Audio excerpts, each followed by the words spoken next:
Have you ever wondered what it feels like to be judged not for who you are, but for what others see on the surface? Imagine being a teenager, full of dreams, on your way to a life-changing opportunity, only to be dragged off a plane in handcuffs, accused of crimes you never committed. Zara Williams was just 17, brilliant, disciplined, and headed to an MIT interview. Yet, in one shocking moment, she was stripped of her dignity simply because of the color of her skin. Here's the question: if you were Zara, would you fight back, risking your future, or would you stay silent, swallowing the injustice to protect the opportunity you worked so hard for? And if you were a parent, how would you feel knowing your child's life was being shattered before the eyes of strangers? This isn't just a story about one girl. It's about every person who's ever been told they don't belong. It's about the moment we're forced to choose between silence and courage. Stay with us as we unfold a story that will test your heart, your sense of justice, and your hope for change. Like, share, and subscribe, because what happens next will move you deeply.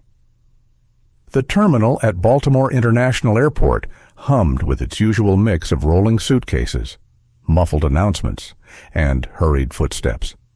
17-year-old Zara Williams clutched her boarding pass like it was a key to her future. It wasn't just another flight. It was the trip that would take her to Cambridge, Massachusetts, where she would face her long-awaited interview at MIT's prestigious aerospace engineering program. She had rehearsed for months. Her laptop was filled with diagrams of propulsion systems and notes scribbled at midnight. In her backpack, she carried a slim folder with her acceptance letter and the official interview schedule. Every detail mattered. Zara wasn't only representing herself, she carried the quiet pride of her family, especially her father, Marcus Williams, who had raised her to believe that dignity was more valuable than privilege. Marcus, the CEO of Aurora Global Airlines, had never been the kind of executive who flaunted power. He kept a low profile, even traveling under different names to avoid attention. To most of the world, he was just another suited figure in boardrooms. To Zara, he was the man who reminded her every morning. Success without earning respect is hollow, but in the bustling terminal, no one cared about who she was or what she carried. To them, she was just another young black teenager traveling alone. The trouble began at the check-in counter. White passengers before her glided through the line, their IDs checked with quick smiles, their boarding passes printed in seconds. When Zara stepped forward, the agent behind the counter paused. She was a woman in her 40s, lips pressed thin, eyes flicking from Zara's ID to her face with deliberate suspicion. "Hold still," the agent muttered, tilting the ID under the light. Minutes dragged on. Passengers behind Zara shuffled impatiently. Zara's palms began to sweat, but her voice stayed calm. "Is there a problem?" she asked politely. The agent didn't answer at first. Finally, she pushed the ID back across the counter. "Just doing my job." The boarding pass slid out of the printer with a reluctant clatter, the woman's fingers brushing it toward Zara like it was contaminated. Zara forced a smile. "Thank you." Walking away, she noticed a faint red mark in the corner of her boarding pass. She frowned. She had seen similar markings before when traveling with her father, codes quietly inserted for additional security screening. Random, they called it. But after years of observing airline procedures, Zara knew better. Random was rarely random. At security, her suspicion was confirmed. "Random selection," a TSA officer announced loudly, waving her aside. Zara complied without protest, though her chest tightened as her belongings were pulled apart item by item. The officer's hands pressed roughly against her natural curls, checking for contraband that wasn't there. Her neatly packed laptop bag was reduced to a mess of papers, notebooks, and tangled wires. Passengers streamed past, unconcerned, while Zara stood exposed in the glass scanner, arms raised as if under arrest. She focused on breathing steadily, remembering her father's words before the trip. The world won't always see your brilliance first. Zara, they'll see your skin. Remember who you are, especially when others forget. When the officer finally waved her through, she gathered her scattered belongings with quiet efficiency. But the red mark on her boarding pass burned in her mind. Someone had flagged her deliberately. Boarding Aurora Flight 1824 should have been the relief at the end of this gauntlet.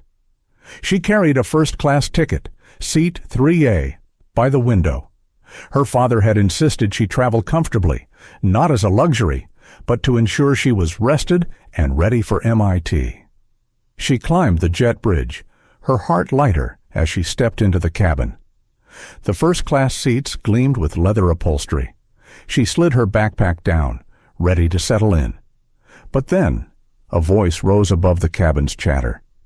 "This is ridiculous. I paid for first class, and I expect first-class service." A middle-aged white businessman stood near the aisle, his face red with irritation. His name, she would later learn, was Edward Keller. He held up his ticket like a badge of honor. A flight attendant hurried to his side. Rebecca Whitman, blonde hair in perfect curls, smile rehearsed to charm customers. She leaned toward him, soothing. "Of course, Mr. Keller, let me help. Let's see your ticket. Ah, yes, seat 3A, right this way." Zara froze. 3. "That's my seat?" Rebecca led Keller toward her row. Without hesitation, she gestured to Zara's window seat as though it already belonged to him. Zara's pulse quickened. She rose, holding out her own boarding pass. "Excuse me, I think there's been a mistake. I'm assigned to 3A. Rebecca glanced briefly at the slip of paper in Zara's hand. Her smile evaporated, replaced by cool annoyance. "There must be an error with your boarding pass. Mr. Keller's ticket clearly shows 3A. Zara steadied her voice. "But so does mine. We can verify it against the passenger manifest." Rebecca's eyes narrowed, her tone sharp now. "Young lady, you're holding up boarding. There are plenty of seats available in economy. Please move so we can depart on time." The businessman smirked, already lowering himself into 3A. Passengers around them pulled out phones. The hum of recording cameras buzzed in the air. Zara felt the weight of their eyes, but she refused to shrink. Her father had taught her to remain calm, even in the face of humiliation. "With respect," she said, "your own policy requires both tickets be verified before reassigning seats." Rebecca's lips tightened. She reached for the intercom. "I'll call my supervisor." Within minutes, the chief purser, Brian Mitchell, appeared, tall, imposing. His voice carried authority without warmth. He didn't glance at Zara's boarding pass. "Miss, we can offer you a seat in economy or the next flight tomorrow." "Take your pick." Zara's throat tightened. Missing the flight meant missing MIT. But surrendering meant swallowing another injustice. In that suspended moment, she heard Rebecca whisper to a colleague, just loud enough to pierce Zara's composure. "I don't want her kind up here anyway. First class has standards." The words cut sharper than any blade. Zara forced herself to breathe. She gathered her backpack, her dignity intact, though her heart ached. She moved down the aisle toward the economy cabin, where a cramped middle seat waited. As she slid between two indifferent passengers, she whispered to herself, "Remember who you are." She didn't yet know this was only the beginning. The air in economy felt thinner, like someone had turned down the oxygen but left the lights painfully bright. Zara squeezed into the middle seat, angling her backpack carefully so it wouldn't bump the knees of the man by the window or slide into the elbow of the woman on the aisle. Neither glanced up. The window seat man wore noise-canceling headphones and a baseball cap that shadowed his face. The woman on the aisle adjusted her silk scarf and shifted away, as if politeness cost too much today. Zara set her laptop on the tray table and opened it. The familiar screen kept her from drifting into the undertow of shame. She breathed in, then out. She checked the time. If everything stayed on schedule, she could still reach Cambridge by evening. The MIT folder lay within reach. She clicked open her propulsion notes and the world snapped back into focus, thrust-to-weight ratios, nozzle expansion, fuel efficiency models. Numbers were sanity. Equations didn't roll their eyes. The cabin door sealed with a soft thud.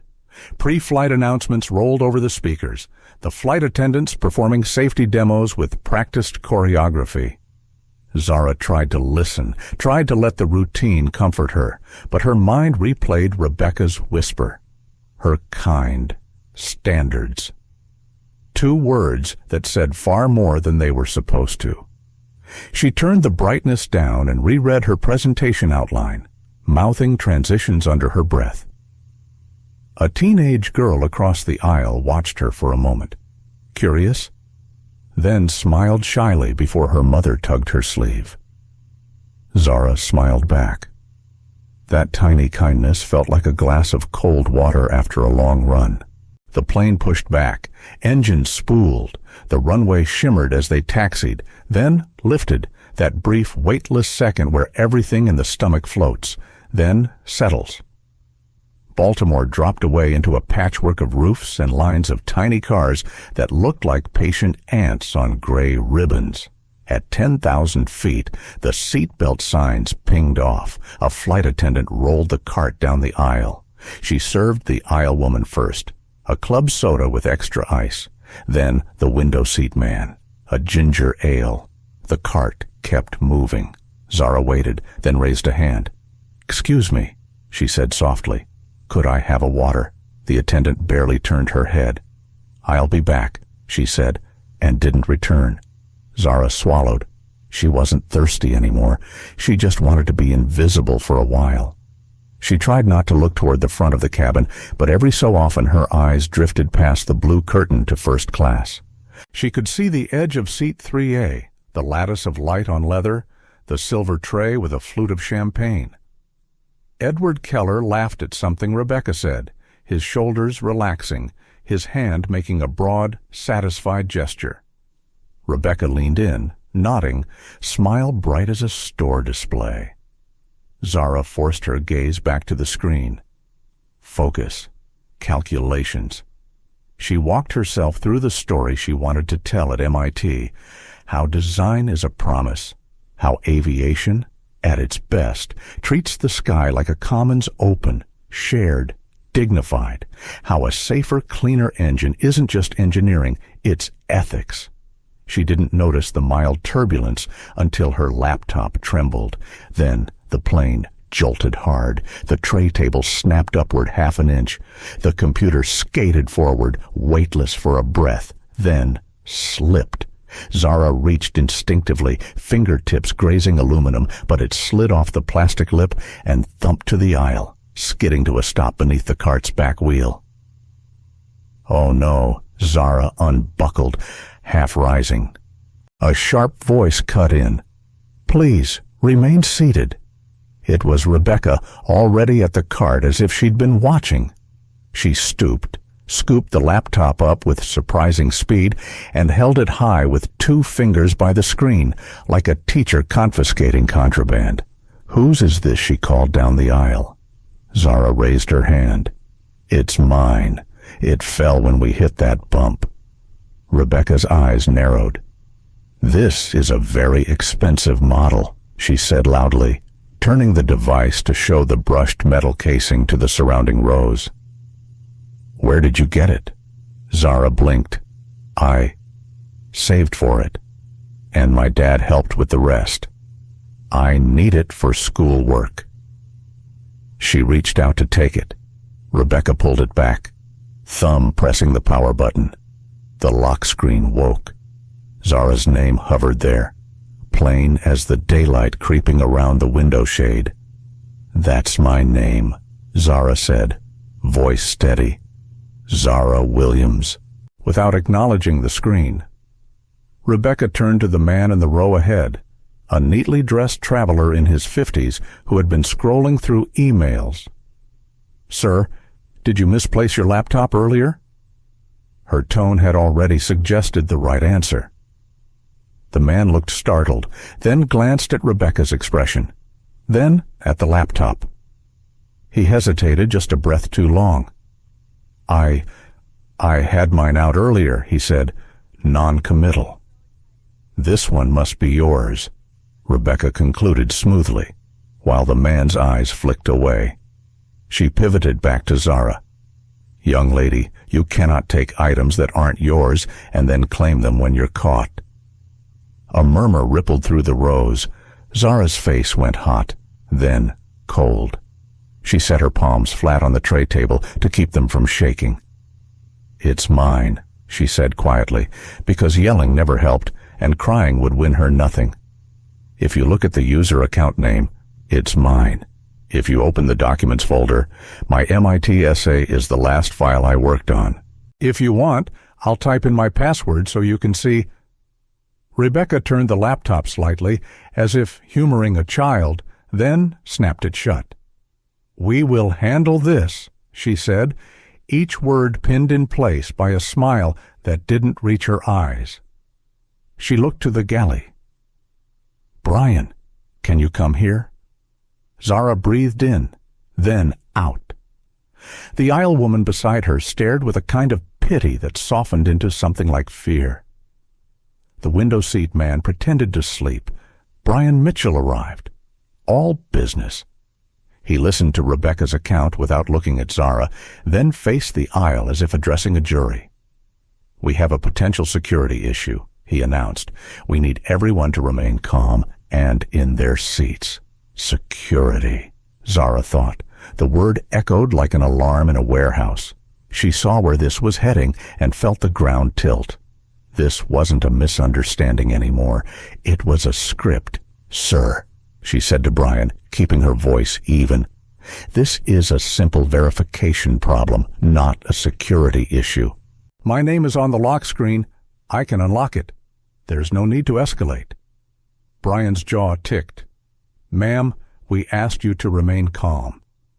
"I am calm," Rebecca added gently, as if coaxing a pet from under a table.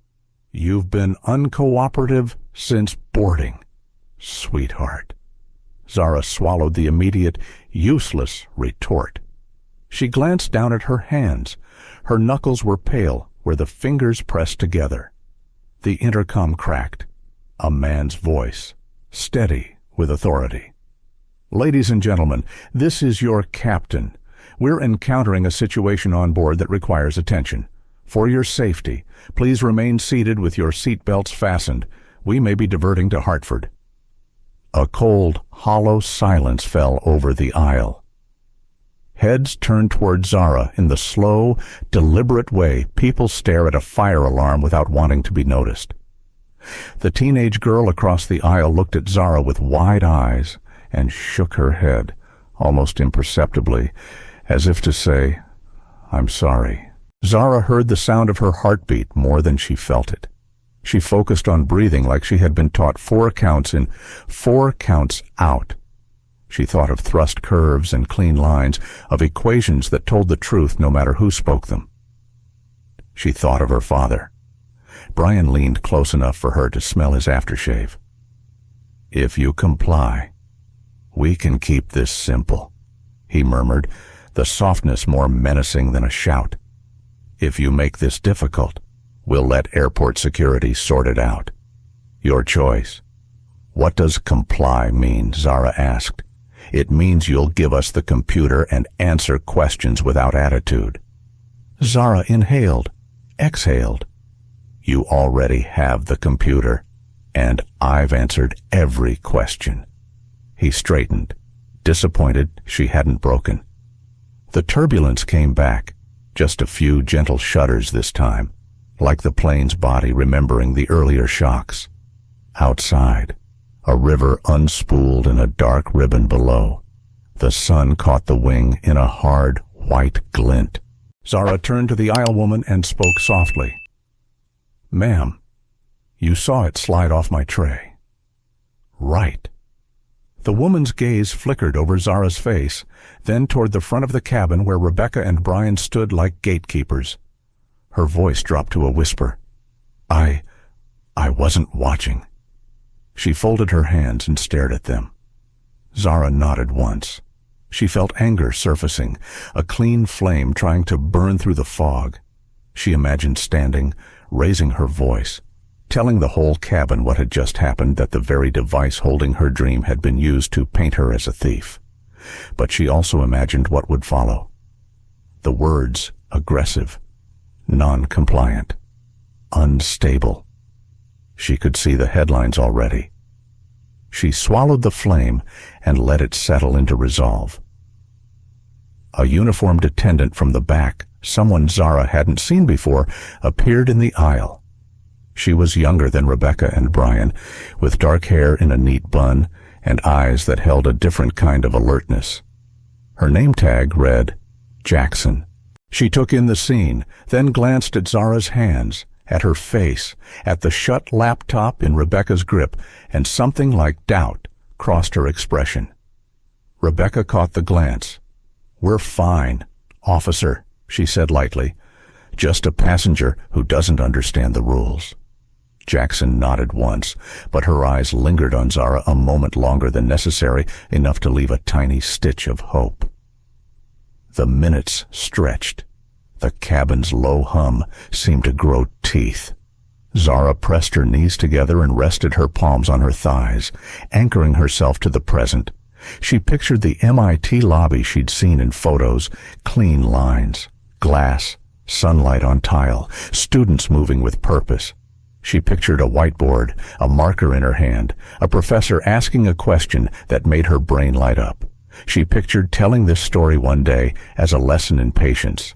She pictured getting there. The captain spoke again. "We have been cleared to divert to Hartford. Please prepare for landing." A man 2 rows back muttered, "Great, because of her." Another hissed a shh, but the damage was done. Zara stared at the wall of the seat in front of her until the fabric pattern blurred. She told herself not to cry. Not now. Not in this theater where tears would be rewritten as guilt. The plane descended in a shallow, persistent arc. The ground rose up a patchwork of rooftops, the sharp rectangles of parking lots, the exact geometry of a runway. The wheels hit, bounced, then gripped with a long, rubbery scream.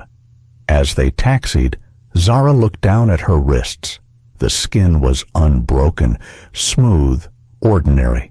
She thought about the red mark on her boarding pass, how one small symbol could shape an entire story if no one challenged it. They stopped on a remote apron, far from the terminal. Through the oval window, Zara saw 2 airport vehicles approach, lights flashing. She breathed in, then out. She glanced at Officer Jackson, who stood in the galley now with her hands tucked behind her back, eyes on the door. Jackson didn't look at her, but she didn't look away either. The seatbelt sign stayed on. No one stood. The cabin felt like a held breath. Rebecca handed the laptop to Brian as if passing evidence. Then she smoothed her uniform and checked her smile in the reflection of a galley panel. The front door opened with a hiss. Cool air cut through the cabin, raising goosebumps on Zara's arms. 2 airport security officers stepped in. One was heavyset with a stiff posture and a face like poured concrete. The other was slimmer, younger, gaze darting. They scanned the cabin, and Rebecca pointed with a crisp, almost theatrical gesture. "That's her." Zara pressed her heels to the floor and lifted her chin. She felt the future like a line of light ahead of her, narrowing to a pinhole. Not gone, just far. She thought of her father's voice. "Remember who you are." She thought of equations that wouldn't lie for anyone. When the officers reached her row, the older one spoke in a voice designed to be recorded. "Stand up slowly and keep your hands where we can see them." His hand hovered near his holster, as if her math notes were a weapon. Zara stood. Her legs didn't shake. Her voice didn't break. "I'm cooperating," she said clearly, "for the cameras, for the bystanders, for herself." "Don't make this hard," he said, though she hadn't moved an inch. The cuffs clicked cold around her wrists. Her laptop, still closed, disappeared into Brian's hands. As they turned her toward the aisle, Officer Jackson took one half-step forward, then stopped, jaw tight. The movement was small enough to miss if you weren't looking for courage. They led Zara toward the open door, past Rebecca's bright, fixed smile. The wind at the threshold tasted like aluminum and jet fuel. Phones recorded. Some faces hard with judgment, some with worry, some with the frozen stare of people watching something they know is wrong but can't admit is happening in front of them. Zara didn't look down. She didn't apologize. She didn't ask why. She walked with her back straight, wrists bound, heart lifted toward a voice she could hear even now, steady, patient, unbreakable. Remember who you are. The concrete walls of the holding room at Hartford International Airport seemed to press inward, trapping the air in a stale, metallic haze. Zara sat on a hard plastic chair, wrists still cuffed, the metal biting into her skin. Her backpack had been taken. Her laptop was gone. The fluorescent light above her buzzed faintly. Relentless. It was meant to exhaust, to erode certainty.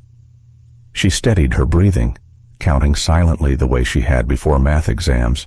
1, 2, 3, 4. Her pulse slowed, though the knot in her stomach remained. She kept her gaze fixed on the door, waiting for the next face to appear. When it opened, the man who entered carried himself with the slow, heavy authority of someone who never had to rush.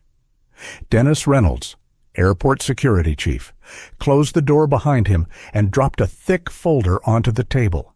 His uniform was immaculate, buttons shining, shoes polished to black glass. He sat across from her, folding his hands as if presiding over a ritual.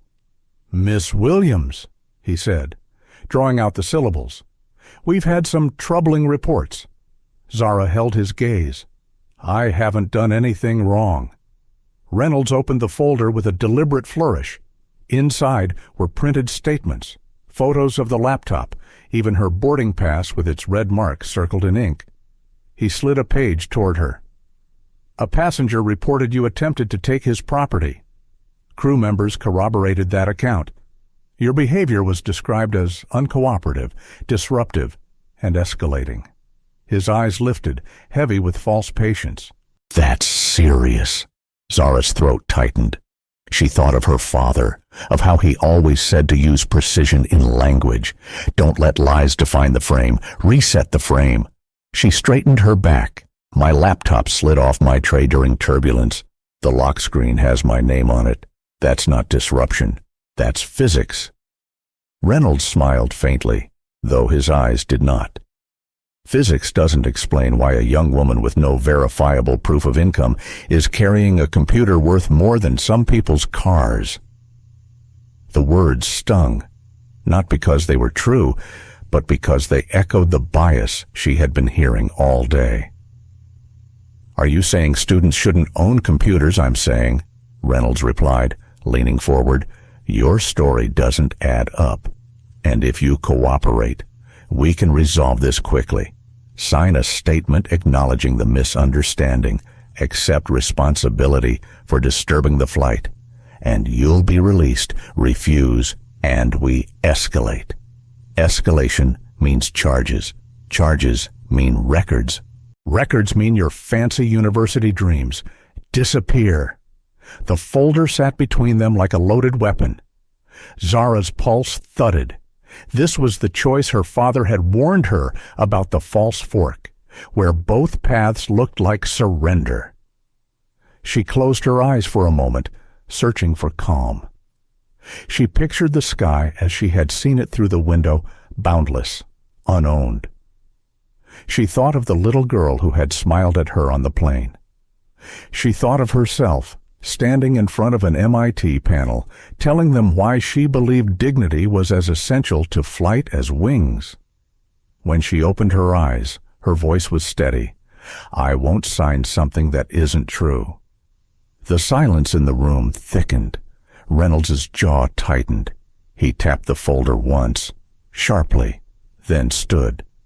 "Then you leave me no choice." He opened the door and gestured. 2 uniformed officers entered, their boots striking the floor like punctuation. Zara's heart pounded. She braced for them to pull her up, to drag her again. Instead, Reynolds leaned close enough that she could smell the faint tang of cologne. "You think someone will come for you," he murmured. "But right now, you're just another problem in a file. No one cares about another loud passenger. They'll forget your name by tomorrow." Zara felt anger rise, hot and clean. She wanted to spit the truth back at him, to tell him that her name had weight, that her father's decisions shaped fleets and routes, that Aurora Global Airlines was his signature written across the sky. But another voice spoke within her, quieter but stronger. "Don't spend your power on him. Save it for the moment it matters." She said nothing. Reynolds stared at her, waiting for a crack. When none came, he sighed, annoyed, and nodded to the officers. "Keep her here. I'll make some calls." The door closed again. The hum of the fluorescent light filled the silence. Zara's hands trembled against the cuffs, but her spine stayed straight. She whispered under her breath, words only she could hear. "Remember who you are." Minutes dragged like hours. The clock on the wall ticked too loudly. Zara tried to measure the time by breaths instead of seconds. In, out, in, out. She wondered what her father was doing right now. Was he in a meeting, unaware? Was he on another flight?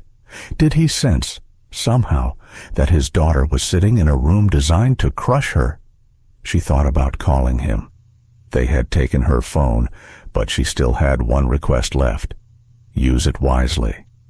He had once told her when explaining legal rights, the first call, he'd said, should always be for truth, not for fear.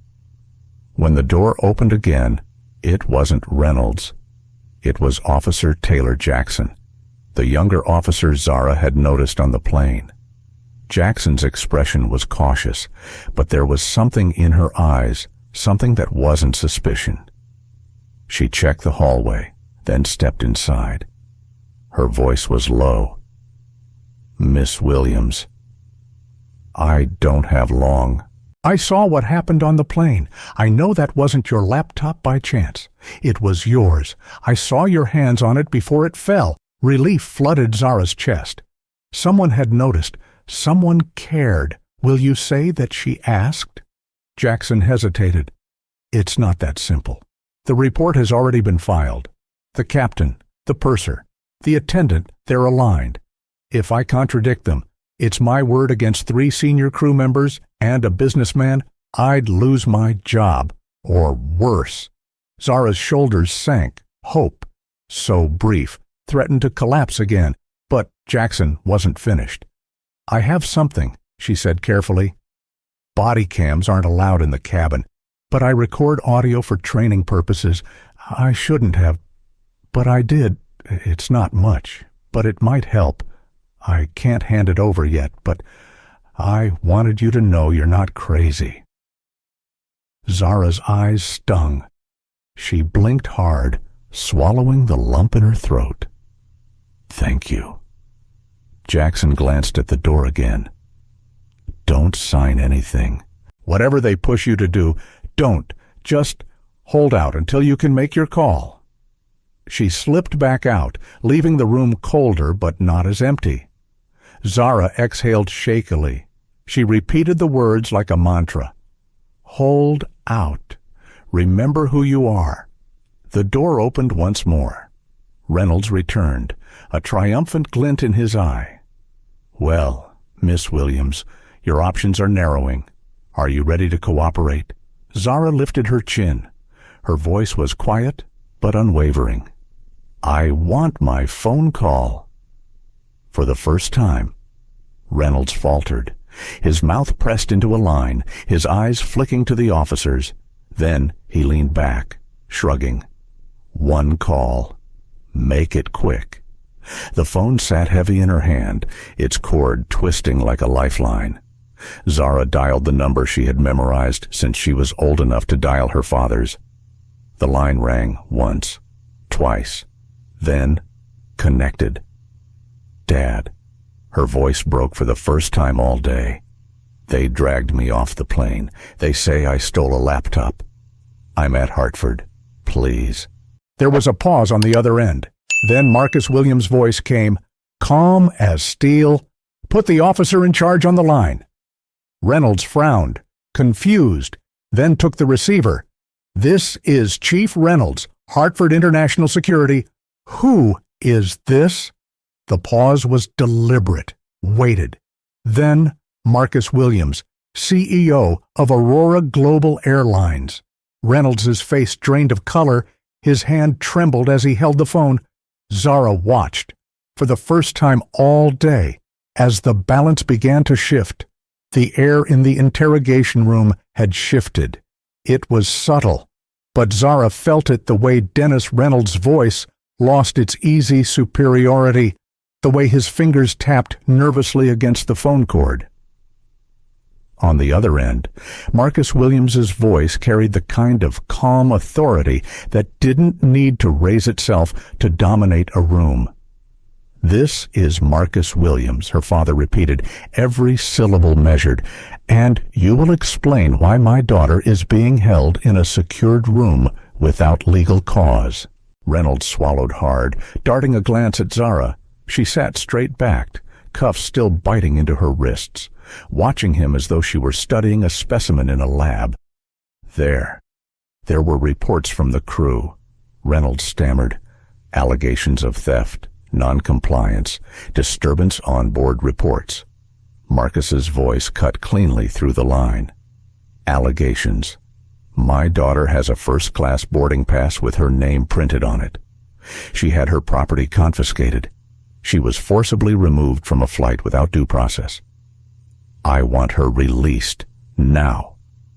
Reynolds tried to recover his composure. With respect, Mr. Williams, procedures must be followed. Chief Reynolds, Marcus interrupted, his tone harder now. The only procedure you should be concerned about is the lawsuit you are constructing with every unnecessary second she remains in your custody. I will be at Hartford within the hour. If she is not unharmed, if her belongings are not intact, if a single fingerprint is left on her record, Aurora Global Airlines will initiate an internal review. And I assure you, your name will not look good in the headlines. The silence on Reynolds's end said everything. He set the phone down carefully, like it might explode. He turned to Zara, the false confidence leaking from his expression. You could have told me who your father was, he muttered. Zara held his gaze. I shouldn't have to. For the first time, Reynolds looked away. He signaled to the officers at the door. Uncuff her! The click of metal releasing was small, but it sounded like thunder in Zara's chest. She rubbed her wrists slowly, the marks red but not broken. She flexed her fingers, savoring the freedom. Wait here, Reynolds ordered, though the edge in his tone was gone. He left the room, his footsteps quickening down the hall. Zara exhaled deeply. Relief washed over her, but beneath it was another current, something sharper, hotter, anger. Not only at the humiliation, but at the fact that it took her father's name, not her own dignity, to shift the scales. She thought of the passengers still on that plane, the teenager across the aisle who had seen her innocence, Officer Jackson, who had whispered that she wasn't crazy. She thought of all the others who never had a voice powerful enough to be heard through a phone line. Her chest tightened. How many have walked out of rooms like this without a father to make one call? The door opened again, and this time, It was Officer Jackson. She stepped inside, closing the door quietly behind her. "You okay?" she asked softly. Zara nodded. "They're letting me go." Jackson's shoulders eased, but her eyes stayed serious. "Listen, I meant what I said earlier. I have audio that proves they lied about you on the plane. But if I hand it over, I risk everything. My job, maybe more. I'm still figuring out the safest way." Zara looked at her, gratitude mixing with worry. "Why are you risking this for me?" Jackson hesitated. "Because I've seen it too many times. People who look like you get blamed. People like me, junior officers, were told to keep quiet. But this time, I can't. Not after watching them drag you out in cuffs for nothing." Zara swallowed hard. Her voice shook, but not from fear. "Thank you." Jackson nodded. "Stay strong. Your father's on his way. And when he gets here, everything's going to change." Outside, the airport buzzed with confusion. Reporters were already circling. Word had leaked a teenage girl dragged off an Aurora Global flight. Passengers posting shaky videos online. Hashtags were climbing the trending board. By the time Marcus's helicopter appeared over the Hartford skyline, the story was already breaking. The helicopter landed on a private pad adjacent to the terminal. Cameras swung toward it, lenses flashing. Marcus Williams stepped out in a tailored suit, tall and composed, his expression unreadable. But those who knew him recognized the storm beneath the calm. Airport administrators scrambled to greet him, voices stumbling over apologies. He didn't slow down. His stride cut through the terminal like a blade, security detail in step behind him. Passengers waiting at gates whispered, some pulling out phones to record. They didn't know exactly who he was, but they could sense it. Power had entered the building. In the holding wing, Zara heard the commotion before she saw him. The door opened, and there he was, her father, steady as a mountain. She stood quickly, her throat tight. "Dad," she whispered. Marcus crossed the room and placed his hands on her shoulders, scanning her face, her wrists, her posture. Only when he was certain she wasn't hurt did he allow himself a breath. "You did well," he said quietly. "You held your ground." Zara's composure cracked for the first time that day. Tears pricked her eyes. "They tried to break me." "I know," Marcus said. His eyes flicked toward Jackson, who stood discreetly at the back of the room. "And they will answer for it." Reynolds appeared in the doorway, his face pale, sweat glistening on his forehead. "Mr. Williams." Marcus raised a hand, silencing him without a word. He turned to Zara. "Gather your things. We're leaving." Reynolds sputtered. "But the reports, the investigation. You mistook procedure for justice," Marcus replied, his voice carrying the weight of command. "My daughter is not your scapegoat, and you, Chief Reynolds, have already overstepped the limits of your authority." The tension in the room crackled. Reporters pressed against the glass in the hallway, cameras flashing. Reynolds wilted under the scrutiny, retreating into the shadows of his own making. Marcus guided Zara out of the room, past the journalists shouting questions, past the curious eyes of passengers, past the murmurs of staff who suddenly remembered his face from corporate photos. Zara walked tall beside him, the humiliation of the day transforming into something else, resolve. They stepped into the terminal, cameras capturing the moment the teenage girl who had been dragged off a flight walking free beside the man who owned the airline. Marcus stopped briefly, turning toward the crowd of reporters. His voice was calm, but it carried across the hall. "My daughter was treated unjustly today, not because of what she did, but because of who she is. This is bigger than one passenger, one crew, or one flight. This is about dignity, and dignity will not be optional on any plane that carries Aurora's name." The flash of cameras lit the moment like lightning. Zara stood beside him, no longer just a passenger, but a symbol. As they moved toward the exit, she glanced back once at Officer Jackson, who lingered in the crowd. Their eyes met briefly, a silent promise passing between them. The story was no longer just hers. It had become something larger, something that would demand reckoning. The VIP lounge had been hastily transformed into a stage. What was meant to be a quiet retreat for wealthy travelers now brimmed with tension. Reporters huddled outside the glass, microphones pressed against the walls, their voices muffled but urgent. The hum of cameras never stopped. Zara sat in a leather armchair, her bandaged wrists resting on her lap, while her father stood at the window, scanning the chaos beyond with unreadable eyes. Marcus Williams was not a man who liked theatrics. He built his reputation on steady strategy, on precision decisions made in boardrooms far from public glare. But now, he understood this moment wasn't his to avoid. The humiliation of his daughter was already a public story. The world was watching, waiting to see how power would answer prejudice. The airport director entered nervously, accompanied by 2 aides. His face was tight with forced composure. "Mr. Williams," he began, his tone careful, "we deeply regret what transpired today. Please believe Hartford International takes civil rights complaints very seriously. We intend to review." Marcus turned, cutting him off with a glance.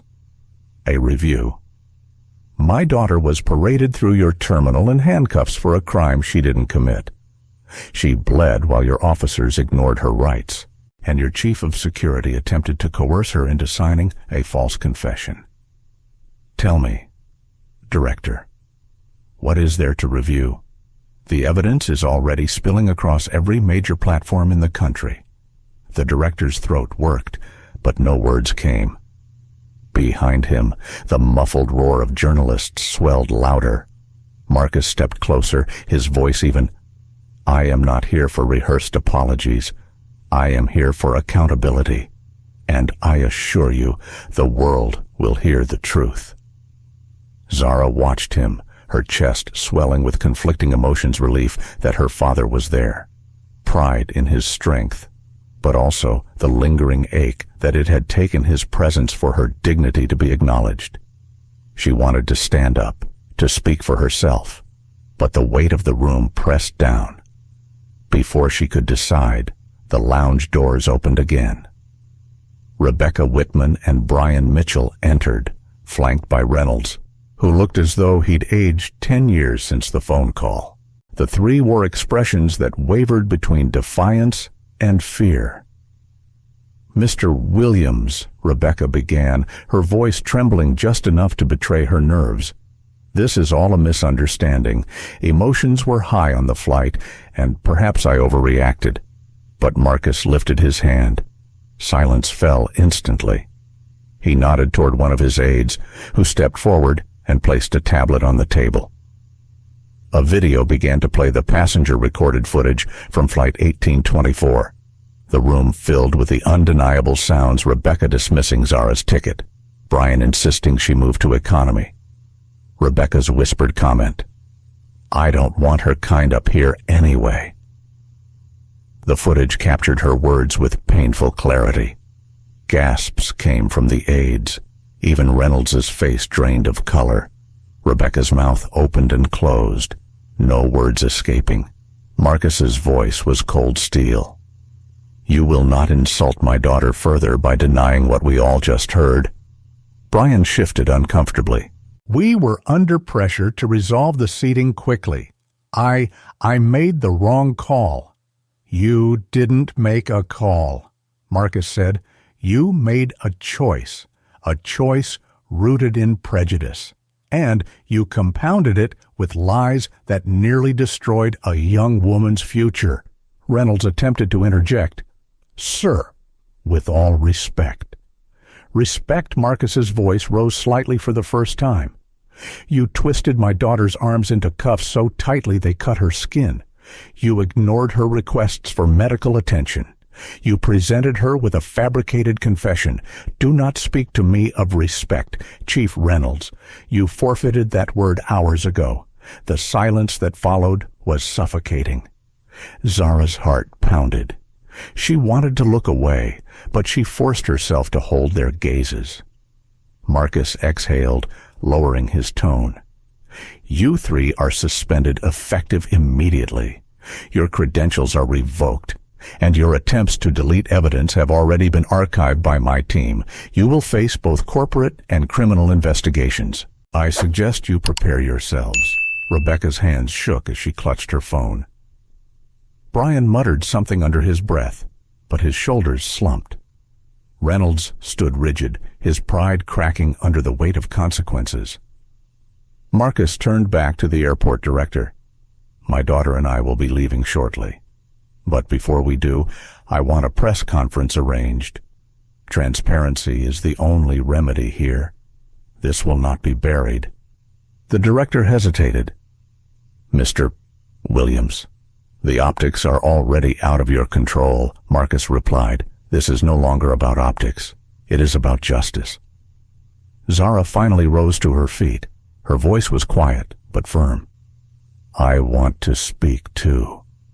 Marcus looked at her, surprise flickering briefly before giving way to respect. Then you will. The press conference was held in a wide atrium of the terminal, hastily cordoned off for cameras and microphones.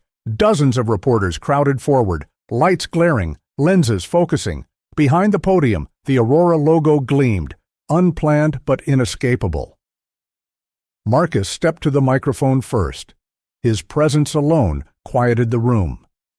Today, my daughter, Zara Williams, was treated as a criminal, not because of her actions, but because of assumptions tied to her skin. She was denied her rightful seat. She was accused falsely of theft. She was forcibly removed, handcuffed, and humiliated. This is not a misunderstanding. This is discrimination. The words hung heavy. Reporters scribbled furiously, cameras flashing. Marcus continued, his tone unwavering. Aurora Global Airlines, the company I lead, does not and will not tolerate such acts. Effective immediately, the staff involved are suspended.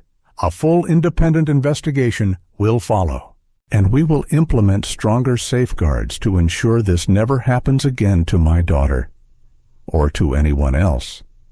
Then he stepped aside. The cameras followed Zara as she approached the podium. She felt the heat of the lights, the weight of 1,000 eyes. Her heart raced, but she steadied her breath. I didn't want to speak today, she began. I wanted to go to Boston to sit in an interview room at MIT and talk about propulsion systems and fuel efficiency. But instead, I was forced to explain why I deserved to sit in a seat I paid for. I was forced to defend my right to carry my own laptop. I was forced into handcuffs, paraded through this airport while people whispered that I must have done something wrong. Her voice wavered, but she didn't stop. I'm 17 years old. I've worked hard for every grade, every opportunity. But none of that mattered today. All they saw was my skin, and that has to change.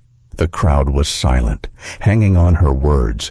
Even the clicking cameras paused. Zara lifted her chin. I'm speaking not just for myself, but for every person who has been silenced, humiliated, or dismissed because of prejudice. We deserve better. We demand better. When she stepped back, the applause wasn't loud. It was steady, firm, and undeniable. Marcus placed a hand on her shoulder. Together, they left the podium, the cameras trailing. Outside, hashtags multiplied. A justice for Zara, flying while black, Aurora speaks. Zara knew this was only the beginning. The press conference wasn't the end of her story. It was the start of a larger battle. But for the first time all day, she felt something close to hope. The press conference ended, but the storm was only beginning. By the time Marcus and Zara left Hartford Airport under heavy security escort, the video clips of Zara's ordeal had passed 10 million views. Cable news channels replayed the footage on an endless loop. Commentators clashed, some demanded justice, while others questioned whether Zara had overreacted or exploited her father's influence. Zara sat in the back of the black sedan, staring at her bandaged wrists. The pain had dulled, but the memory of cold metal and jeering stares burned sharper than any wound. She leaned her head against the window, watching raindrops race down the glass. Marcus sat beside her, tablet in hand. His voice was steady, but his jaw was tight. "They're already trying to spin it," he said. "Articles claiming you were disruptive. Anonymous quotes painting you as entitled. Preston's fingerprints are all over this." Zara's eyes flickered to him. Victor Preston Skyway's CEO, Marcus, nodded grimly. "He's been fighting me for years. Every diversity program, every expansion into underserved communities. He's lost market share, and he's furious about it. And now he's found a way to turn my own family into a weapon against me." The words chilled Zara. She wanted to believe this was just an isolated act of bias, but the red mark on her boarding pass, the coordinated hostility, the way the crew escalated every step, it hadn't felt random. It had felt planned, as if reading her thoughts. Marcus tapped his screen. A web of messages and call logs glowed back. "My team traced communications from Rebecca Whitman's phone. 30 minutes before you boarded, she received instructions identifying you by name." Zara's stomach twisted. "They knew I'd be there. They were waiting for me." "Yes." Marcus's voice softened. This wasn't about a seat or a laptop. This was an attack. Zara clenched her fists. She wanted to cry, but anger held the tears back. "Why me? Why target a 17-year-old girl? Because you're my daughter," Marcus replied, his eyes, usually calm pools, now burned. "They couldn't touch me directly, so they tried to break me through you." The car wound its way to a private hangar where a jet waited to take them to Cambridge. But even as they boarded, Zara felt a gnawing unease. If Preston was behind this, what else had he planned the next morning? While Zara prepared for her rescheduled MIT interview, Marcus's team uncovered more. Digital forensics revealed that Keller, the white businessman who had taken her seat, wasn't just a random passenger. He was vice president of strategy at Skyway Airlines. Emails connected him to Preston's inner circle.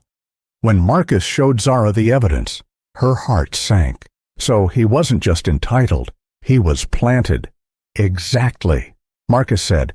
"This wasn't only discrimination, it was corporate sabotage."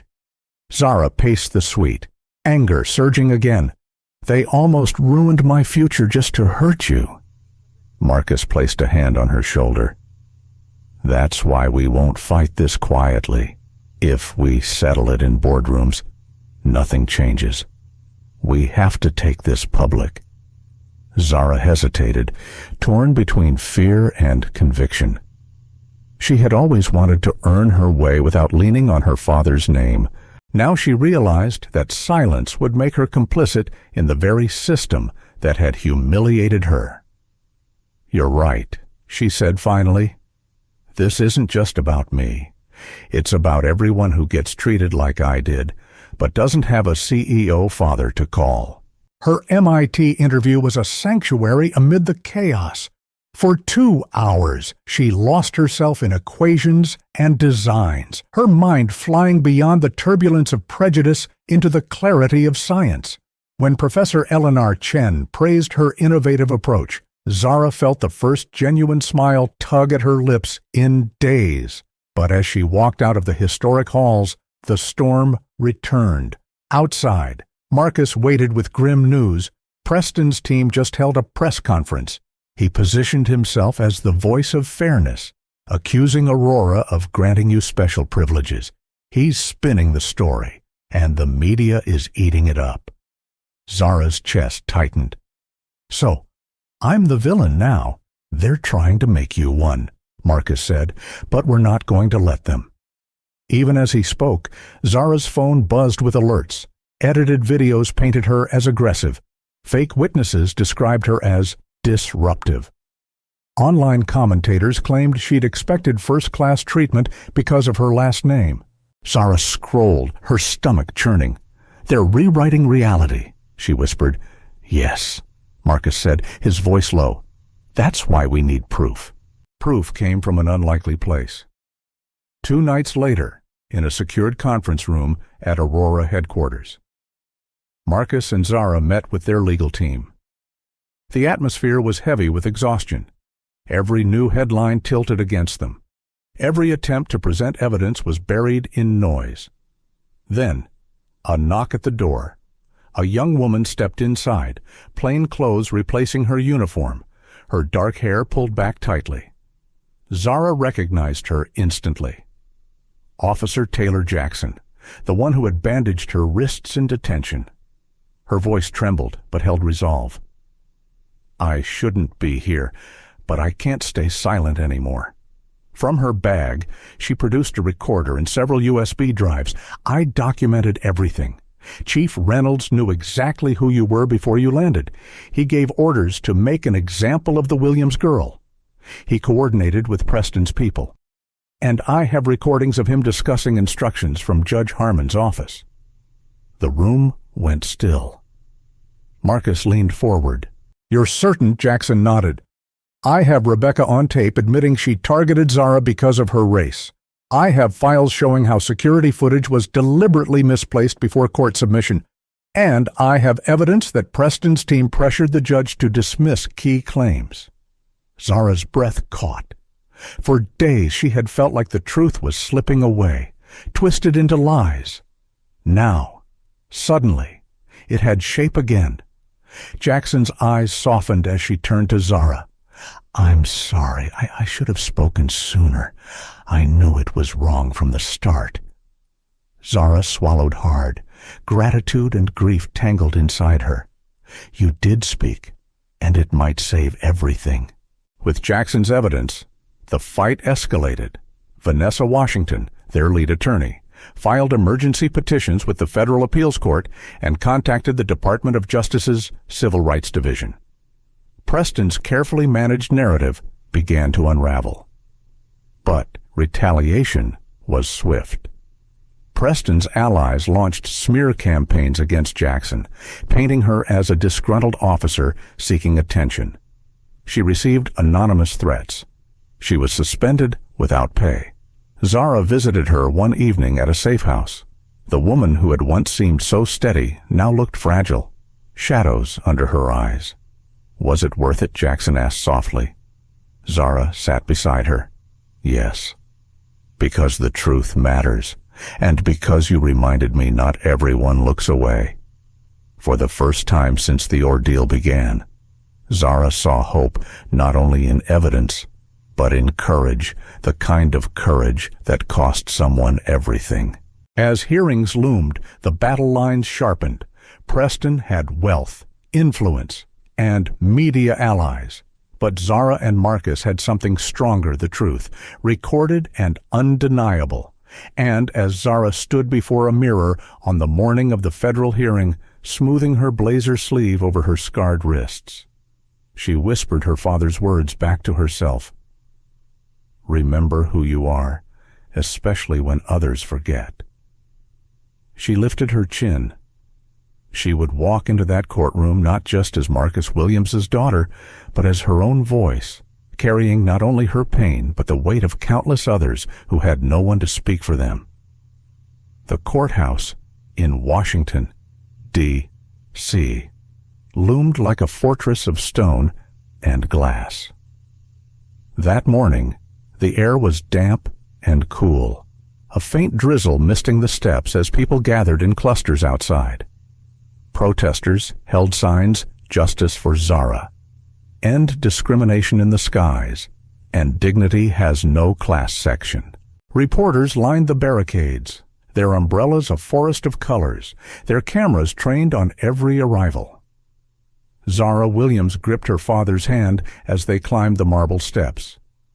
Her wrists had healed, though faint scars remained reminders that justice was not abstract, but cut into flesh. She wore a tailored navy blazer, her curls pulled back neatly. Her heart thundered, but her stride was steady. She would not walk into this building as a victim. She would walk as a witness. Inside, the halls smelled faintly of polish and old wood. The courtroom itself buzzed with anticipation, every bench filled with journalists, activists, and ordinary citizens who had followed her story. At the long table, Vanessa Washington arranged her notes, calm but focused. Beside her, Officer Taylor Jackson sat stiffly, head bowed, her whistleblower files stacked like fragile glass. On the opposite side, Victor Preston entered, flanked by a team of attorneys. His silver hair was immaculate, his expression a mask of superiority. Edward Keller trailed close behind, avoiding eye contact. Rebecca Whitman and Brian Mitchell sat farther down, visibly uneasy. And near the back, Dennis Reynolds shifted uncomfortably, as though every shadow in the room was waiting to swallow him. When the gavel struck, silence fell like a curtain. Judge Harmon presided, his face carved from stone. The irony wasn't lost on Marcus. This was the same Judge Jackson claimed had received Preston's pressure. Whether Harmon would bend to truth or influence was the looming question. Case 24 CV 1789, the clerk announced, Williams versus Aurora staff and associated parties with related petitions for federal review. Vanessa rose first, her voice clear and measured. Your Honor, this case is about more than a seat assignment. It is about systemic discrimination, deliberate sabotage, and the abuse of authority against a 17-year-old young woman whose only crime was her skin color. She clicked a remote. The large monitor lit up with footage, Zara being confronted in first class, Rebecca's dismissive words, Brian's threats, Reynolds leading her away in cuffs.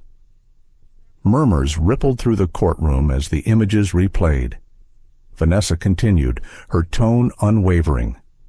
The defendants want to claim this was a misunderstanding, but we have evidence direct communications between Skyway Airlines executives and members of the Aurora crew proving this was orchestrated, a conspiracy to humiliate Zara Williams for the sake of damaging her father. Preston's lead attorney objected sharply. Speculation. Vanessa didn't flinch. Not speculation, Your Honor. Documentation. She signaled, and Officer Jackson stood. Her hands trembled, but her voice held firm as she began to read from transcripts. Conversations between Reynolds and Preston's liaison, instructions naming Zara specifically, orders to escalate, to provoke, to ensure she was dragged off the flight.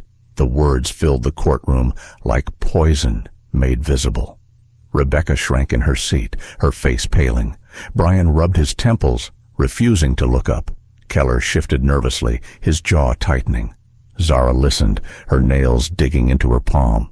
Each line of the transcript reopened wounds, but she forced herself to stay present. If Jackson had the courage to risk her career, Zara could face the sting of truth. When Preston himself took the stand, the room crackled with tension. He adjusted his cufflinks as though this were merely another board meeting. Mr. Preston, Vanessa began, did you, or did you not, instruct your staff to coordinate with Aurora employees in order to discredit Marcus Williams by targeting his daughter? Preston smirked faintly. Absolutely not. Any suggestion otherwise is a fabrication designed to distract from Aurora's failing reputation. Vanessa pressed. Then how do you explain these emails sent from your Vice President Edward Keller instructing Aurora staff to neutralize the Williams girl? The screen displayed Keller's messages in damning detail. Gasps rippled through the gallery. Preston leaned back, his mask cracking slightly. I don't write every email in my company. If Keller overstepped, that is his burden, not mine. Keller's head jerked up, panic flashing across his face. I was following orders, he blurted, his voice breaking. It came from Preston directly. He told me enough. Preston snapped, but the damage was done. The courtroom erupted in murmurs. Even Judge Harmon's stony expression wavered. Next came Zara. When the clerk swore her in, her throat tightened, but she lifted her chin. She took the stand, the entire room's gaze pressing against her, and began to tell her story. She spoke of the red mark on her boarding pass, the way Rebecca dismissed her ticket, the humiliation of being handcuffed, the sting of metal on her skin. She described the MIT interview she nearly lost, the way the world saw her as disruptive before it saw her as brilliant. Her voice trembled once, but she steadied herself. I am not here to destroy anyone's career. I am here because what happened to me happens to people like me all the time. The difference is, I had a father who could pick up the phone and be heard. Most don't. And if we don't stop this now, it will keep happening. Flight after flight, life after life. For the first time, Judge Harmon's eyes softened. Vanessa concluded, Your Honor, this case is not just about Zara. It is about a pattern that demands accountability. Preston's lawyers tried to recover, painting Zara as entitled, accusing Jackson of fabricating evidence, but their case collapsed under the weight of recorded voices and written proof. Reynolds, called to testify, broke down under cross-examination, admitting he'd been pressured. Rebecca wept openly when confronted with her own words. Brian sat mute, shame written across his face. By the time closing arguments arrived, the momentum was clear. Vanessa's words rang with conviction. This is not simply about punishing wrongdoers, it is about setting a precedent that discrimination, conspiracy, and abuse of power will not be tolerated, not in our skies, not in our courts, not in this country. Judge Harmon did not deliver an immediate verdict, but his final words carried weight. This court has heard grave allegations and serious evidence. My decision will follow, but let it be known, no institution, no executive, no uniform is above the law. The gavel fell. The session adjourned. But the echoes of Zara's testimony lingered in the air. Outside, the courthouse steps erupted with noise. Protesters cheered, cameras flashed, microphones swarmed. Marcus shielded his daughter with one arm as reporters shouted questions. Zara caught sight of Officer Jackson standing off to the side, her face weary but relieved. Their eyes met, a silent thread of solidarity tying them together. As they made their way to the car, Marcus leaned toward Zara. Whatever the verdict, you spoke your truth. That matters more than anything. Zara nodded, her heart heavy yet strangely light. For the first time since the ordeal began, she felt not only like a survivor, but like a force. When Zara stepped out of the courthouse into the flood of flashing lights, she thought the trial itself had been the storm. But she soon learned that the true tempest came afterward online, on television, in the streets. By evening, hashtags that carried her name dominated every platform. Justice for Zara, End Flight Bias, Williams vs. Preston. Some posts were raw with outraged passengers who admitted they'd stayed silent on the plane, now begged forgiveness.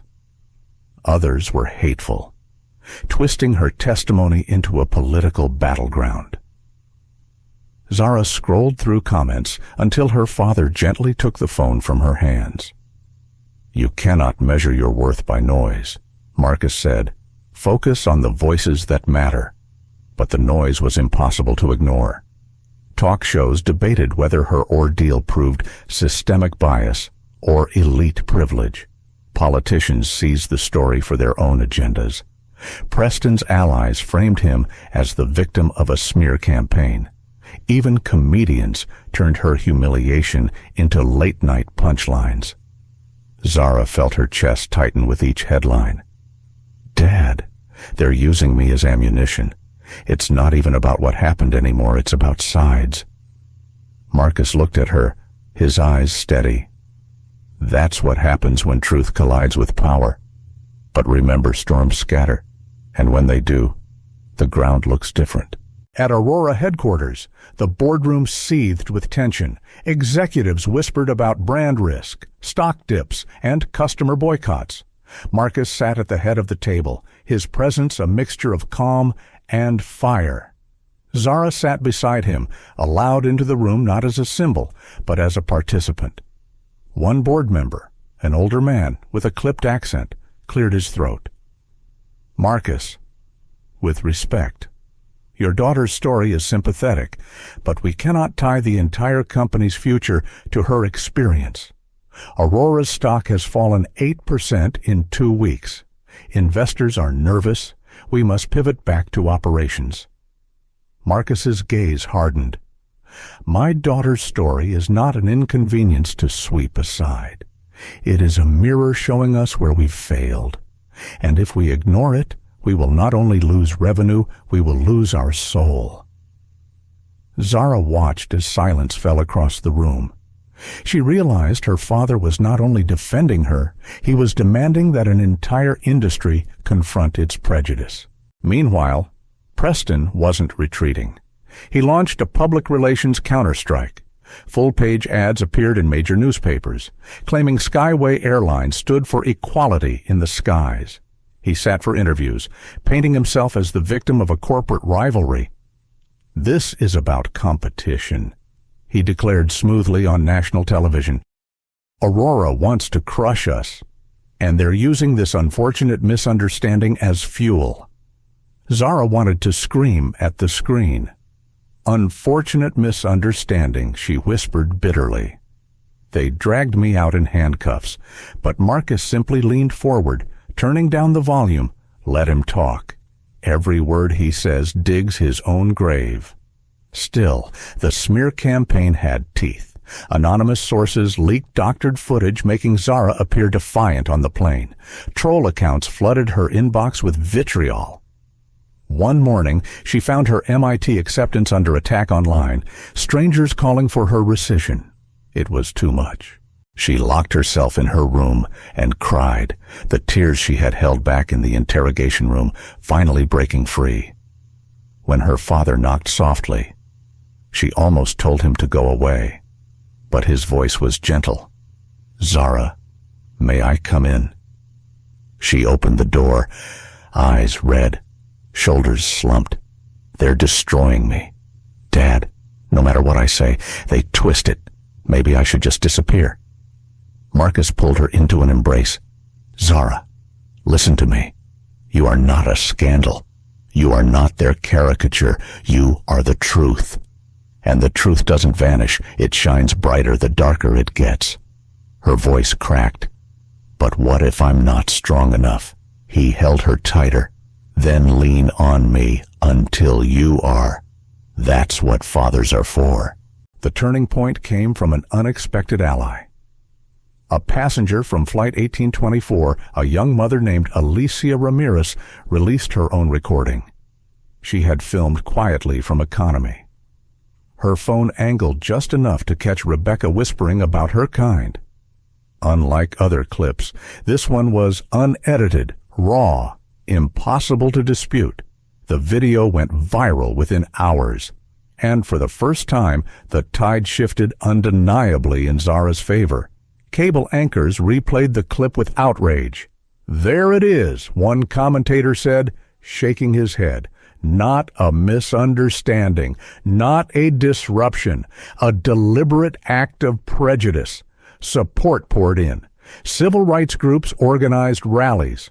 Aurora's customer service lines flooded with messages of solidarity. MIT issued a statement reaffirming Zara's acceptance, praising her resilience. Zara sat in the living room with her father, watching the world pivot. For the first time in weeks, she felt the weight on her chest ease slightly. See, Marcus said quietly, truth has a way of finding its voice. Zara smiled faintly, but her eyes still carried shadows. It shouldn't take a stranger's video for people to believe me. No, Marcus agreed, but sometimes the world needs reminders, and sometimes those reminders arrive in unexpected hands. As momentum shifted, so did the strategy. Vanessa Washington, their attorney, began preparing not just for Preston's downfall, but for broader reform. She drafted proposals for federal regulations mandating bias training for all airline staff, stricter oversight of passenger complaints, and independent review boards for discrimination cases. Zara attended those meetings, at first quietly, then with growing confidence. She suggested language that emphasized dignity rather than punishment. She argued for transparency, for visible consequences that passengers could trust. One evening, Vanessa looked at her with a small smile. "You know, you're starting to sound like a leader." Zara blinked, startled. "I'm just trying to make sure this doesn't happen again." "That," Vanessa replied, "is exactly what leadership is." But Preston wasn't finished. Cornered. He turned to scorched earth tactics. A leaked memo revealed his plan to launch lawsuits against Aurora, to accuse Marcus of abusing his position for personal gain, to dig into every corner of Zara's past. The memo included one chilling line: "Break the girl, and the father follows." Zara read those words late one night and felt a shiver crawl down her spine. She realized then that this battle wasn't just corporate. It was personal. Preston wanted to break her spirit. She stared at the scars on her wrists, then at the reflection of her face in the window. She whispered into the darkness, "You won't break me." And for the first time, she believed it. The next morning, Marcus called a press conference, standing beside Zara, with Officer Jackson and Alicia Ramirez in the front row. He announced the formation of the Williams Initiative for Fair Skies, a $75 million program funded by Aurora to combat discrimination in air travel. "This isn't just about one flight," Marcus declared. "It's about rewriting the rules of the skies. And it starts today." Reporters erupted with questions. Zara stepped forward, her voice firm. "They tried to silence me with humiliation. But I'm still here, and I'll keep speaking not just for myself, but for everyone who has ever been told they didn't belong." The applause that followed was different this time. Not polite, not cautious, genuine. The city skyline of New York glowed outside the glass walls of Aurora's headquarters, but inside the boardroom, the air felt heavy, charged with expectation. Every major news outlet carried the announcement Marcus Williams and Victor Preston were set to meet face-to-face before the Department of Transportation, under pressure from federal regulators who were tired of chaos in the airline industry. For weeks, the world had witnessed the war of words, lawsuits, and viral videos. Now, the confrontation would unfold not in courts or headlines, but in the raw arena of negotiation. Zara sat beside her father at the long table, her heart steady but racing. She had insisted on being present. "This started with me," she had told him firmly. "It can't be resolved without me." Marcus had simply nodded, the pride in his eyes hidden beneath his usual calm. On the opposite side, Preston entered with his entourage. His silver hair gleamed under the lights, his smile sharp, rehearsed, and hollow. Edward Keller trailed behind him, avoiding eye contact, his face pale as if carrying the weight of secrets too heavy to hold. Rebecca Whitman and Brian Mitchell had been subpoenaed to attend.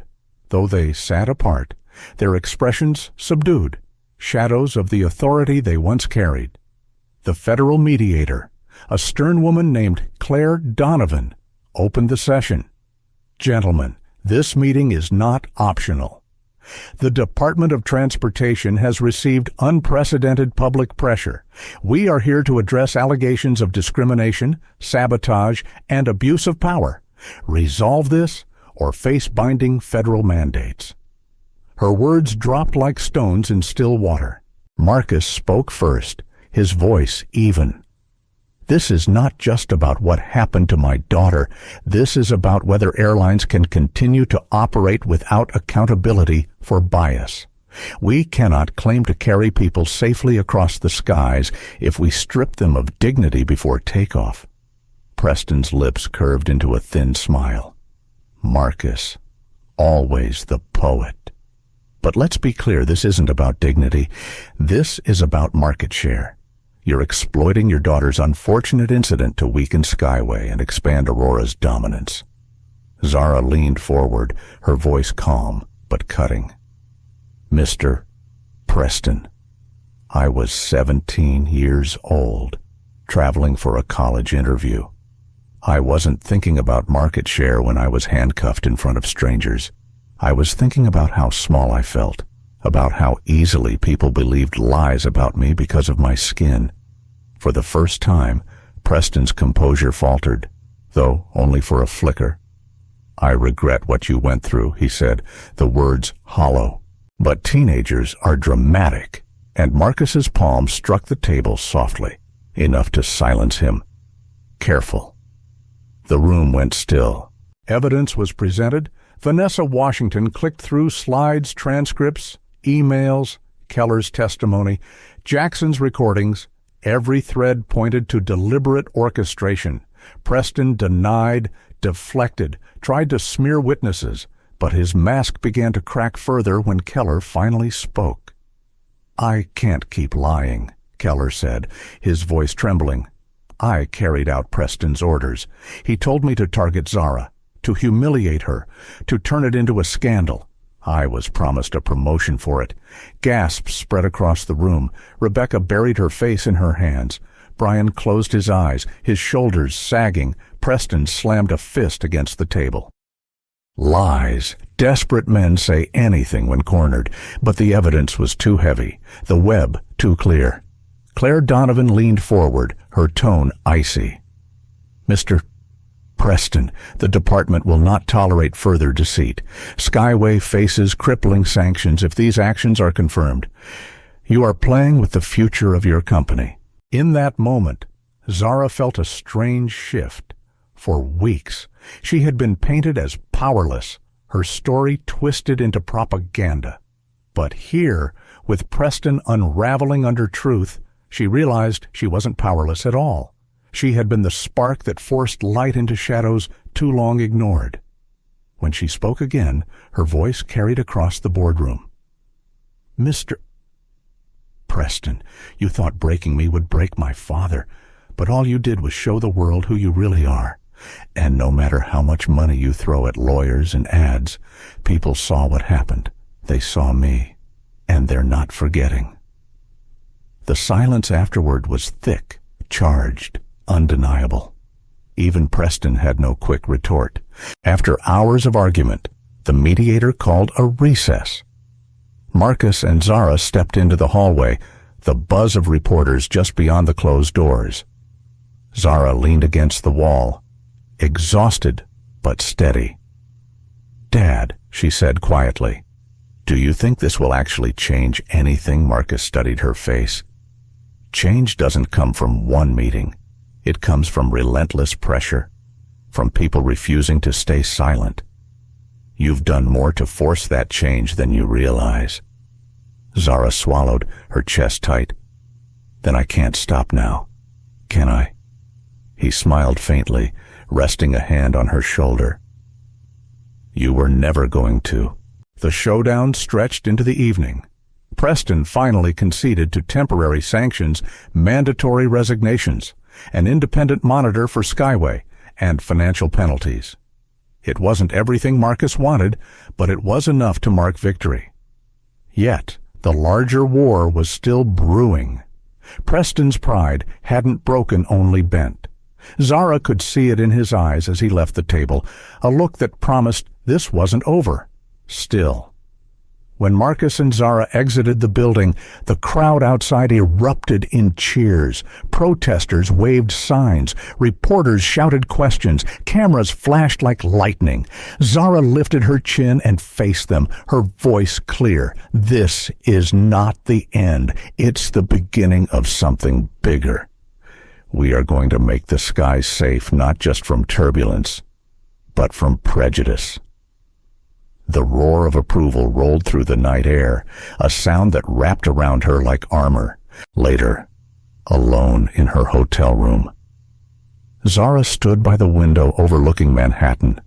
She pressed her fingers against the faint scars on her wrists and whispered to herself, "They tried to break me, but I'm still here." She thought of Officer Jackson, who had risked everything, of Alicia Ramirez, who had shared her video, of countless strangers who had written messages saying, "This happened to me too." Her fight was no longer just hers. It belonged to all of them, and she wasn't afraid anymore. The winter sun spilled across the Washington Mall 6 months later, turning the marble monuments into glowing pillars against the pale sky. A stage had been erected near the reflecting pool, draped with banners that read, "Williams Initiative for Fair Skies, National Launch." Zara stood behind the podium, her hands resting on its edge, her heart thudding not with fear, but with purpose. The crowd stretched as far as she could see, activists, students, airline workers in uniform, families with children perched on shoulders. Camera crews lined the edges, broadcasting the event live across the nation. She cleared her throat, let the noise settle, then spoke. 6 months ago, I was dragged off a plane in handcuffs. I was humiliated, silenced, and made to feel small because of the color of my skin. But I stand here today not as a victim, but as a witness to what happens when truth refuses to die. The audience hushed, every eye locked on her. I thought I was alone that day, she continued, her voice steady. But I wasn't. Strangers spoke out. Passengers recorded. Officers refused to stay silent. And because of them, because of all of you, what began as my story has become our story, a movement for dignity in the skies. Applause swelled, rolling like thunder through the mall. Behind her, Marcus watched with quiet pride. His daughter, who once doubted if she was strong enough, now commanded the stage with the calm fire of someone who had found her voice. He remembered the countless nights she had struggled tears over online harassment, whispers of fear that Preston would retaliate, exhaustion from endless hearings. But each time she rose again, and now she stood taller than ever. Vanessa Washington sat in the front row, her legal brilliance etched into the reforms that had already begun reshaping the airline industry. Officer Taylor Jackson was beside her, no longer suspended, but reinstated and promoted after federal investigations cleared her name. Alicia Ramirez held her child on her lap, tears streaming as she listened. Even Brian Mitchell was present, humbled, now working with training programs born from the initiative. Rebecca Vittman had chosen a quieter path after resigning. She wrote an open letter acknowledging her prejudice and asking forgiveness. Zara had read it privately, weeping not out of anger, but out of the heavy truth that change was possible, even for those who had hurt her most. Zara continued her speech, her tone sharpening into resolve. The Williams Initiative for Fair Skies is not about punishing one airline or one crew. It is about building a future where no one has to fear boarding a plane because of their race, their age, or their background. This initiative will fund independent review boards, mandatory bias training, and technology that ensures accountability in every cabin. But most importantly, it will remind every passenger and every employee that dignity is not optional. It is a right. The applause rose again, sustained, fierce. And to those who still doubt, Zara added, her gaze piercing the cameras, "Let me be clear, this fight is not over. Because prejudice doesn't vanish in a headline, it hides. It adapts, but so will we. And we will be louder, stronger, and relentless. As the ceremony closed, Marcus joined his daughter on stage. The two stood side by side, the cameras capturing their silhouettes against the winter sky, a father and daughter who had turned humiliation into transformation. In the distance, Zara caught sight of Victor Preston on a small television monitor carried by a journalist. His empire had crumbled. Skyway was under federal oversight, his personal wealth diminished by lawsuits and fines. Yet he still appeared on talk shows, railing against what he called the theater of victimhood. For a brief moment, anger flared in Zara's chest, but then she let it go. Preston was no longer her burden. Her story had moved beyond him. She leaned closer to her father. "Do you think it's really working?" Marcus smiled faintly. "Look at them," he said, gesturing to the thousands gathered. "It's already working."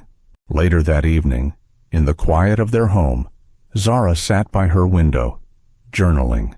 The scars on her wrists had faded but were still visible, pale lines that caught the light. She traced them absently, no longer with shame, but with recognition. "These marks are not weakness," she wrote. "They are proof I endured, proof I chose to speak, proof that no matter how loud the world's lies became, the truth survived."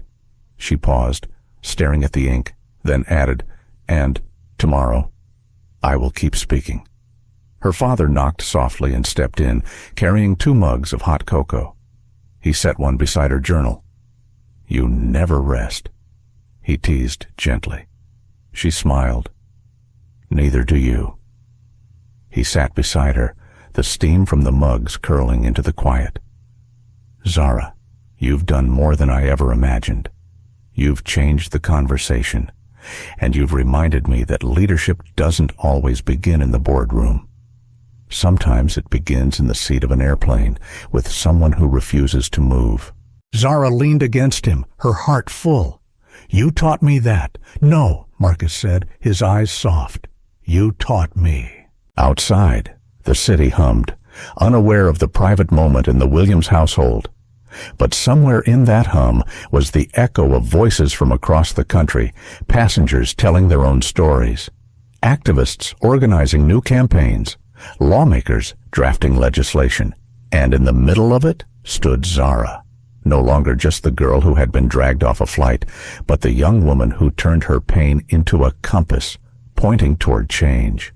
The skies would never be the same again. Zara's story is not only about injustice in the skies, it is about the resilience of the human spirit. Her experience shows us how discrimination can strip away dignity in an instant, but also how courage, truth, and solidarity can restore it. For older audiences, many of whom have faced moments of being overlooked, disrespected, or silenced, the lesson is timeless. Our response to unfairness shapes not only our future, but also the world around us. Marcus, as a father and CEO, reminds us that leadership is not about power alone, but about using influence to protect others. His calm yet firm actions transformed personal pain into systemic reform. Zara, though young, teaches us that strength doesn't always roar. It often whispers, "I will not give in." In daily life, whether in workplaces, families, or communities, we may face moments of bias, neglect, or injustice. We cannot always control how others treat us, but we can control how we respond with dignity, with documentation, and with determination to make things better, not only for ourselves, but for those who come after us. The deeper message is, this true justice is not revenge. True justice is change. Thank you so much for joining us on this journey of courage, dignity, and change. If Zara's story touched your heart, please take a moment to like this video, Share it with someone who needs to hear it, and subscribe to our channel. Your support helps us bring more stories that inspire reflection, justice, and hope. Together, we can keep these conversations alive and create a world where every voice is valued.